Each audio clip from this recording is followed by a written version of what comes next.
Et je donne la parole au représentant de l'Algérie. Madame Présidente. Madame la Présidente, j'ai l'honneur de faire cette déclaration au nom des membres du groupe A3+, à savoir le Guyana, le Mozambique, la Sierra Leone et mon propre pays, l'Algérie. Avant toute chose, les membres de notre groupe tiennent à remercier M. Pedersen ainsi que Mme Osornou pour leurs exposés très précieux. Nous avons également écouté avec attention les représentantes de la société civile. Le groupe A3+, se félicite de la participation à cette séance de nos collègues de Syrie, de l'Iran et de la Turquie.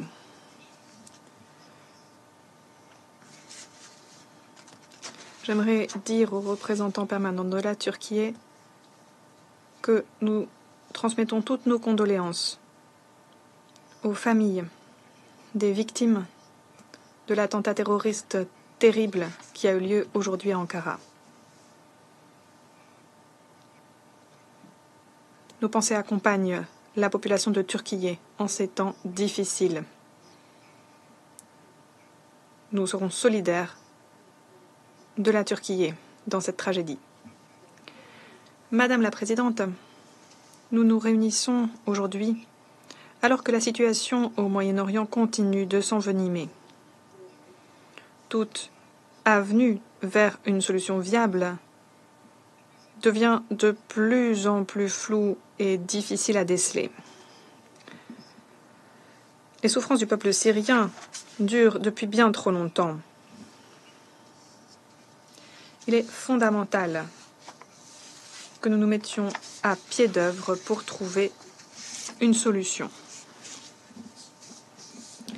Les combats à Gaza et au Liban, ainsi que l'instabilité de plus en plus vive dans le Golan syrien, touchent durement la Syrie.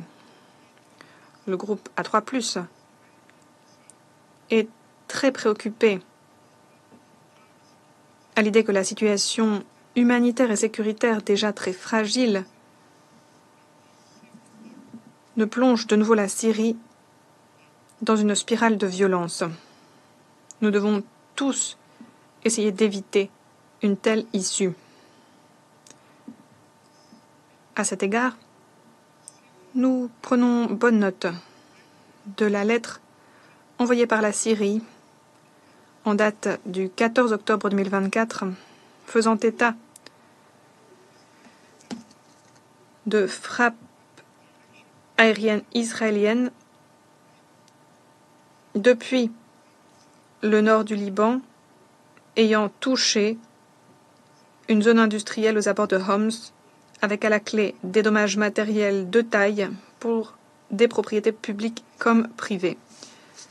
Le groupe A3+, dit sa vive inquiétude face au signalement d'activités de déminage dans le théâtre d'opération de la FNUOD. Nous condamnons toutes les violations de la souveraineté syrienne. Nous appelons de nouveau à la désescalade et à un cessez-le-feu à l'échelle de tout le pays, ainsi qu'à un cessez-le-feu dans toute la région, en particulier à Gaza et au Liban. Nous appelons tous les acteurs de la région à faire preuve de la plus haute retenue et à épargner à la Syrie toute confrontation militaire ultérieure. Les incidents récents qui ont secoué la région ces dernières semaines, associés à la réémergence de la menace terroriste en Syrie, doivent nous rappeler à toutes et tous la nécessité urgente de dégager une solution politique à la crise. Une solution qui préserve l'unité, la souveraineté l'indépendance et l'intégrité territoriale de la Syrie. Nous devons garantir la protection de la présence de la FNUOD dans le Golan et faire respecter l'accord de 1974 sur le désengagement, qui représente une pierre angulaire de la stabilité dans la région depuis des décennies. Le groupe A3+, dit de nouveau son appui à un processus politique par et pour les Syriens. C'est la seule avenue pour trouver une solution, comme c'est dit dans la résolution 2254. À cet égard, nous insistons sur la nécessité urgente que soit convoqué le comité constitutionnel. Dans un tel contexte, nous renouvelons notre appui à l'action de l'envoyé spécial. Et nous appelons tous les acteurs à travailler avec lui dans un esprit constructif pour sortir de l'impasse politique actuelle.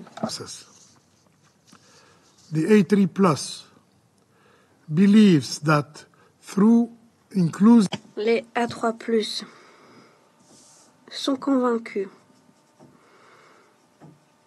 qu'avec un dialogue inclusif parmi les Syriens et l'appui de la communauté internationale, il est possible de trouver une solution pérenne à la situation. Madame la Présidente, les exposés de l'OCHA ont à maintes reprises tiré la sonnette d'alarme quant à la situation humanitaire en Syrie. Le plan de réponse humanitaire n'a été financé qu'à 27%, alors que 70% de la population a besoin d'assistance humanitaire.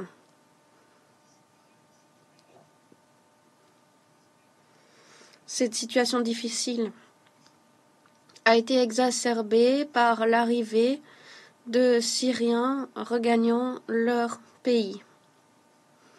D'après le HCR, plus de 400 000 personnes ont fui les violences au Liban pour se rendre en Syrie.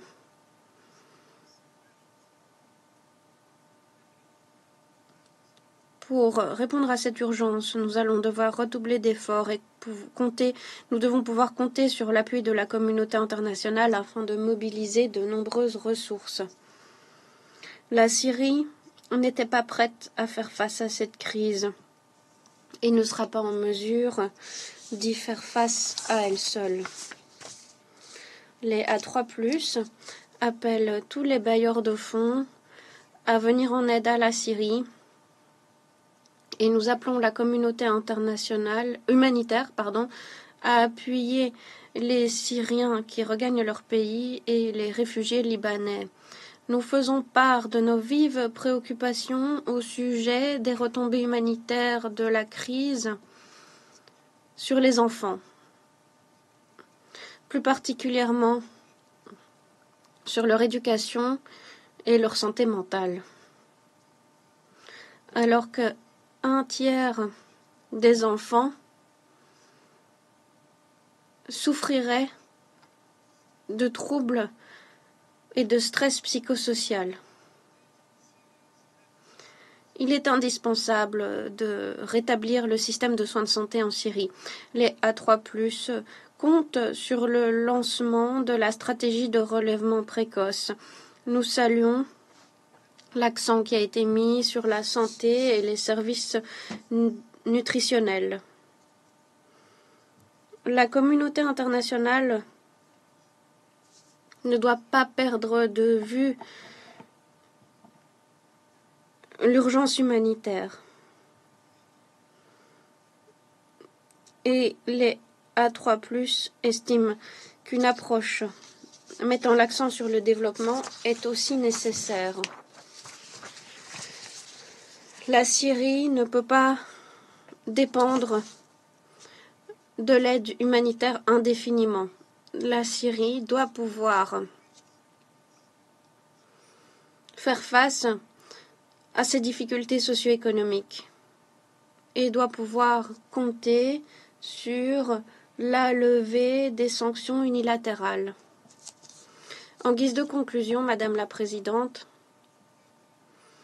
les A3+, sont fermement convaincus que la solution à la crise en Syrie ne peut être que politique et doit être déterminée par la population syrienne. La communauté internationale et notre Conseil doivent aider les Syriens à trouver une solution à ce conflit qui sape ce pays depuis près de 13 ans. Merci.